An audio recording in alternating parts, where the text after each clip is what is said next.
This is the European History Lecture for Wednesday, the 18th of May, 2022. And remember AP people, there is lots of pizza on the way for lunch. Turning point battles. We've talked about the Battle of the Atlantic, which is its own real thing. But now we get into the first real fulcrum event, turning point battle in World War II. To make sure you have your notes out. In North Africa, the British have been fighting the Allies and the German Afrika Korps in what Churchill termed the Benghazi handicaps. The Allies advanced towards Egypt. The British pushed them back and forth, often cutting Benghazi off rather than fighting all along the coast. Now, in these battles, what usually happened is the main attack happened near the coast, and then when somebody wanted to disrupt the attack, they would flank. In other words, they'd go deep into the desert and hit the enemy in the rear. And because the Sahara Desert, as you can see, is kind of large, that attack works. Now we come to it. In July? Yes, July of 1942. Erwin Rommel, the Desert Fox, is leading the Afrika Korps and the Italians in an attack towards Egypt. It is the strongest attack yet. The British desperately throw everything they can into a battle to hold the Afrika Korps off. This is what's at stake. The Arab world is largely pro-Nazi because the Arab world doesn't know the Nazis, but what they do know is that the Germans are rabid anti-Semites, and thanks to Jewish settlement in Palestine, more and more of the Islamic world are becoming rabid anti-Semites. The fear is, and the plan that the Germans have is, that when German armies liberate Cairo from the British and push and take the Suez Canal, there'll be a general rising across the Arab world against the British and French that will place the Middle East and its oil at the disposal of the Germans. You okay? Oh, yeah. Okay. This would be disastrous, because one of the limiting factors on the German war machine is the only oil they have access to is the Romanian fields at Ploiesti. Other than that, they have to rely on synthetic fuel, which is not nearly as good. But if they get their hands on the Middle East, they have as much oil as they could possibly want. Oil is a big goal. But at El Alamein, there is a geographical feature that's going to benefit the British. You have the Qattara Depression to the south. The Qattara Depression is a lowland in the desert, 100 or 200 feet below the norm of the desert. It is an area of dust traps, rocks. It's impassable to an armored army, to a mechanized army. So for the first time, the British have a chance to anchor a defensive line that the Germans cannot outflank. Because of this, and because the British throw everything they have into this defense, because they realize this is the last thing. After that, the Germans take Cairo, Suez, and the war suddenly gets much, much darker. The British hold out in July of 42 against Rommel and the Germans and the Italians. Okay, that's the first part of the battle. Between July and October, the Germans and the British are in a race to supply their troops. The British have real advantages. They've been sending convoys around the southern tip of Africa for years now. And so there is a long supply train providing supplies via Suez to Cairo, to Alexandria, and to El Alamein, which is very close to the British supplies. Whereas the Germans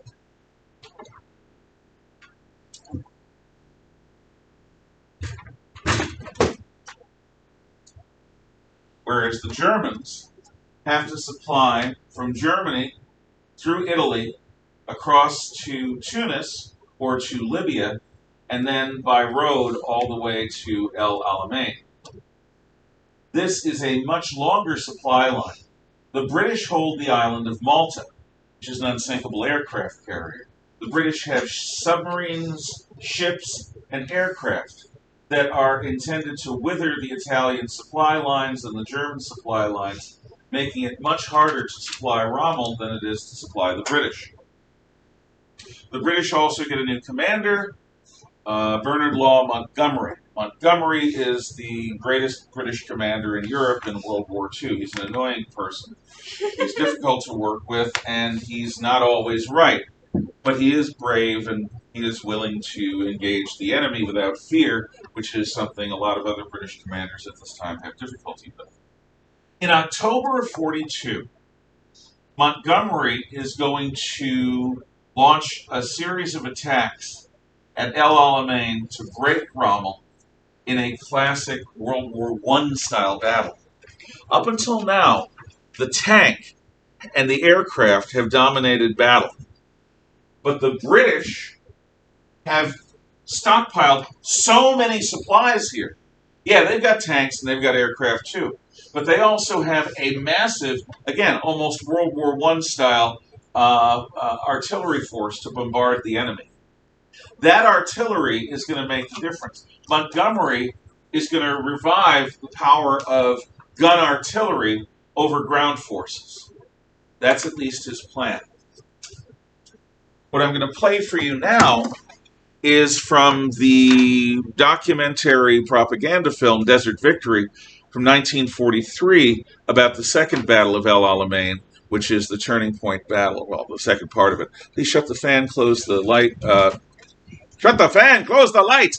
Shut the fan, close the shades, close the slats, and turn off the lights. I will. With the second battle of El Alamein, the British, in a 3-4 day battle, does break the back of the Africa Corps, causing Rommel and the Germans and the Italians to retreat past Benghazi down into north-central Libya. The British slowly respond. Montgomery is a methodical general. But this is the turning point. Before this point in North Africa, it was seesaw back and forth, slight advantage to the Germans and the Italians. After the second battle of El Alamein, it is Allied attacks from the east and later from the west. Now we shift to the bloodiest urban battle in human history. After the failure to capture Moscow in the autumn of 1941, Hitler and the Germans begin planning for 1942. Their initial battle plan from last year was Operation Barbarossa, named after the Holy Roman Emperor Friedrich Barbarossa, who went east on crusades and died on the way in a stream by drowning. But still, big, hairy, red-beard, heroic emperor. The plan for 1942 is Fall Blau, case blue. It's a much more humble plan. And Hitler, being an artist, decides that, once again, he knows better than his general staff. Because, after all, it's just the German general staff. What do they know about war? So, he decides, Hitler does, that Leningrad, the second city of the Soviet Union, and Moscow, the capital of the Soviet Union, and Kiev, the capital of the Ukraine, don't particularly matter as objectives in and of themselves. Whether this is because of the sour grapes one experiences after a defeat, like his defeat outside of Moscow, or something else, we're not clear. He just decides that only pedestrian tacticians and strategists care about cities. No. What he wants is economic resources. So, Case Blue calls for the isolation and encirclement of Leningrad, today's St. Petersburg, with the intent of starving it into submission. Moscow is left to wither. Kiev will be overrun because the primary German force of attack will be through the Ukraine take the Crimean Peninsula in the city of Sevastopol, pass the Don River, cross the Caucasus, and take the city of Baku on the Caspian Sea. Now, why stall in the north, stall in the center, and do this gigantic lunge in the south? Because Baku is the Soviet Union's oil reserve.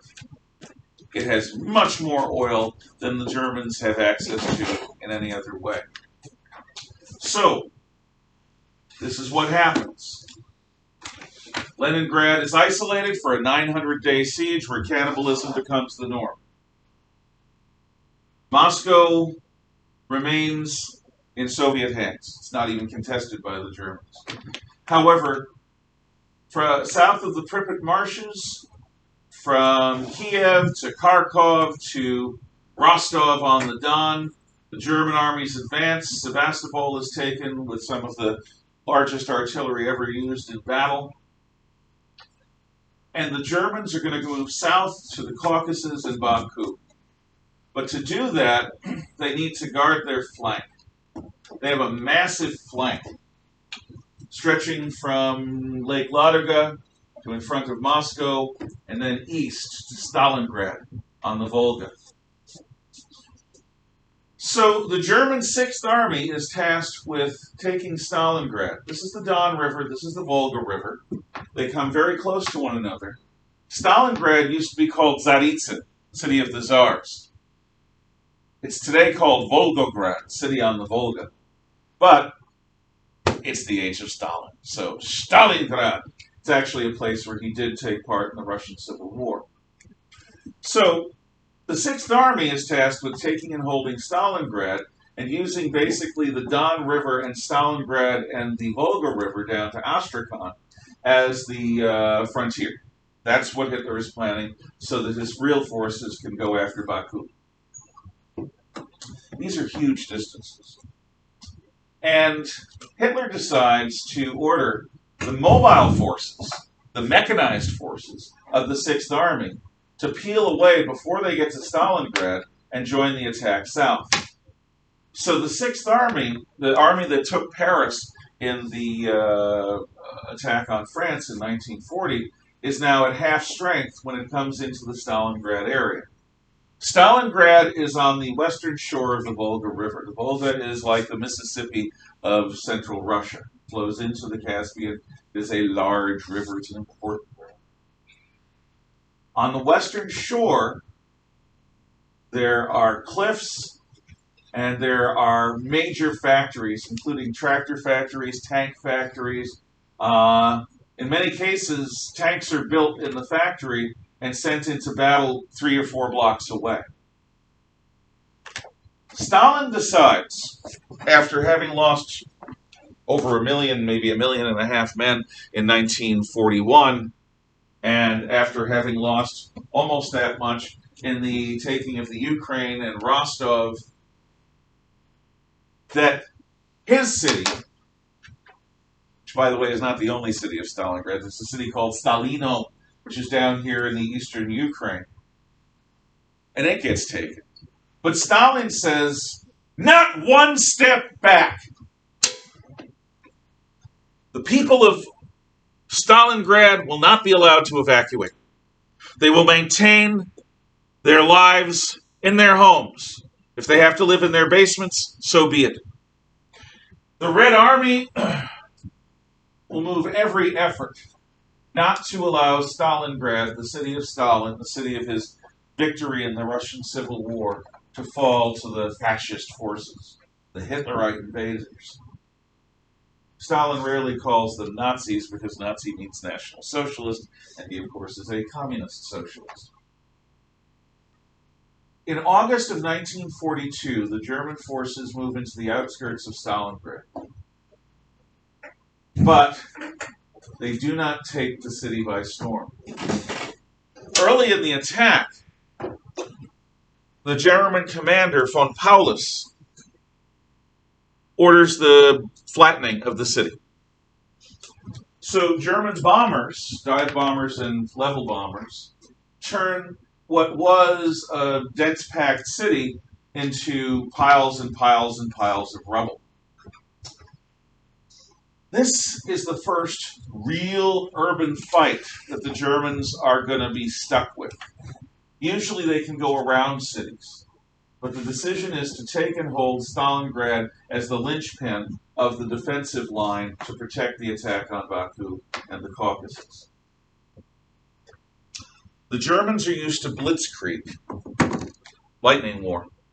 What they get in Stalingrad is Ratskrieg, rat war, a war fought in the sewers, a war where you are in one room on the third floor and the Germans are in the room below you, or in the room beside you, where you're literally shooting through the floor or the ceiling or the walls, where every stairwell is contested, where grenades and bayonets are as useful, and where snipers become supreme. Tanks can't function in this environment, not well, because the city constricts their routes of march. Even though they can climb over rubble, it slows them down.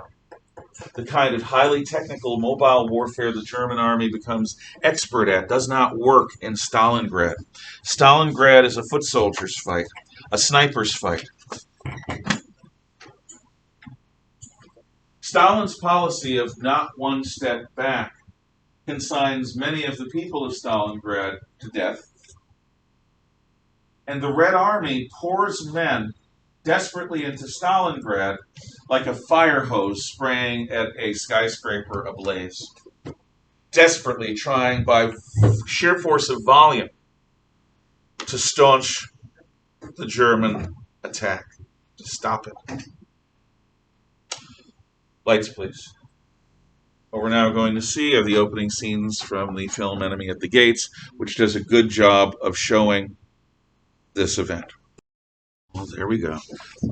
The Soviets employed two types of armies during World War II and up through the end of the Cold War.